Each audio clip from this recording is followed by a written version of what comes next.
Bem-vindos ao Relatos Noturnos, onde as histórias mais sombrias ganham vida sob a luz da lua. Prepare-se para entrar em um mundo onde o real e o sobrenatural se encontram, desafiando a sanidade e testando sua coragem. Ajuste o volume, apague as luzes e mergulhe em mais um relato que fará sua espinha gelar.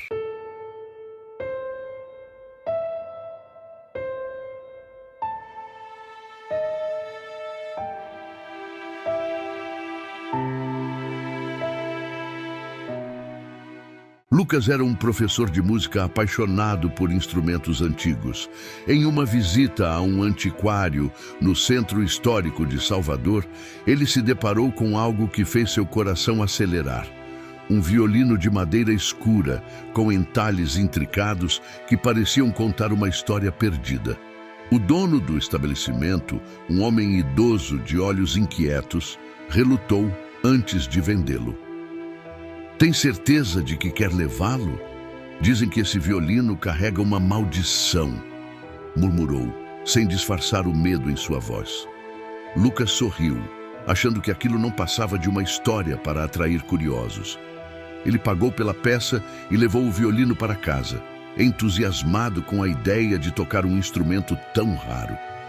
Mal sabia ele que aquele seria o início de uma sequência de eventos sobrenaturais. Naquela noite, Lucas não resistiu e resolveu tocar o violino pela primeira vez. As notas ecoaram pela sala, carregadas de um tom profundo e melancólico que parecia ressoar em sua alma.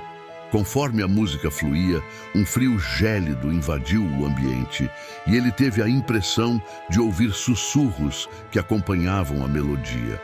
Nos dias seguintes, eventos estranhos começaram a se manifestar.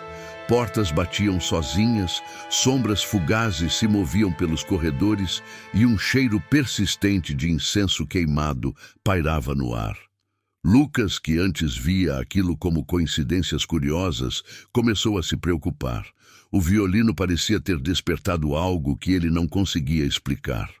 Certa madrugada, Lucas foi abruptamente acordado por um som de passos lentos no corredor. O coração disparou quando ele percebeu que o som vinha em direção ao quarto. Ao abrir os olhos, viu uma figura encapuzada parada na penumbra, com olhos vermelhos que brilhavam de forma ameaçadora. Ela o observava em silêncio, irradiando uma malevolência sufocante. Antes que Lucas pudesse se mover, a figura desapareceu, deixando apenas o eco dos passos e um violino fora do estojo, com as cordas levemente trêmulas. Assustado, Lucas compreendeu que os fenômenos estavam além do explicável e decidiu buscar respostas. Passou dias mergulhado em livros de história e manuscritos antigos.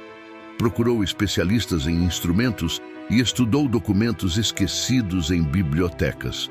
Foi em uma antiga igreja jesuíta que encontrou uma pista reveladora.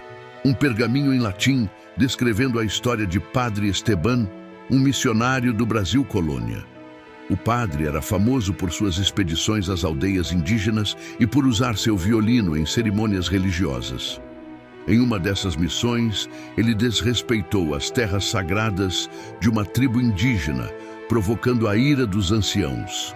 Como punição, o xamã amaldiçoou o instrumento do padre, aprisionando sua alma e o sofrimento dos injustiçados nas cordas do violino. Lucas tremeu ao ler isso, sentindo o peso do que havia em sua casa. A revelação da origem do violino trouxe um novo terror a Lucas. Ele sabia que precisava se livrar do objeto, mas ao tentar guardá-lo, ouviu a melodia começar a tocar sozinha. As notas eram carregadas de dor e raiva, e a figura encapuzada surgiu novamente, desta vez no centro da sala, movendo-se como se dançasse ao som amaldiçoado. Lucas tentou gritar, mas o ar parecia congelado. As luzes piscavam violentamente e o cheiro de incenso ficou tão forte que ele mal podia respirar. Subitamente, o violino estalou com um som ensurdecedor e rachou ao meio. A figura soltou um grito gutural e desapareceu, deixando apenas um silêncio sepulcral. Lucas caiu no chão, exausto e atordoado. Quando recobrou os sentidos, notou que a casa estava em completa escuridão, mas o violino permanecia rachado e inerte. O cheiro havia desaparecido e tudo estava quieto. No entanto, ele sentiu que a batalha não estava completamente vencida. Havia um aviso na experiência, uma lembrança de que algumas histórias jamais devem ser desencadeadas. Colocou os pedaços do violino em uma caixa e a escondeu no porão, mas não sem antes garantir que a pesquisa sobre Padre Esteban ficasse guardada em sua estante como um testemunho dos horrores que viveu. Nos dias seguintes, a vida voltou ao normal. Lucas evitava tocar em qualquer instrumento e manteve a porta do porão trancada. No entanto, em algumas noites, quando a cidade silenciava, ele jurava ouvir um som distante, como uma melodia tocada por dedos invisíveis. Sabia que o eco da maldição ainda rondava e que o espírito de Esteban permanecia ligado àquele violino. Lucas aprendeu, da maneira mais terrível, que nem todas as músicas são feitas para serem tocadas. E assim, o violino e sua história sombria continuaram como um segredo guardado, um eco de um passado que jamais será completamente silenciado. Gostou desta história arrepiante? Não se esqueça de curtir, comentar e se inscrever para mais contos como este. E se você tiver uma história real ou um relato para compartilhar, envie um e-mail para o endereço na descrição. Até a próxima e lembre-se, cuidado com o que você traz para dentro de casa.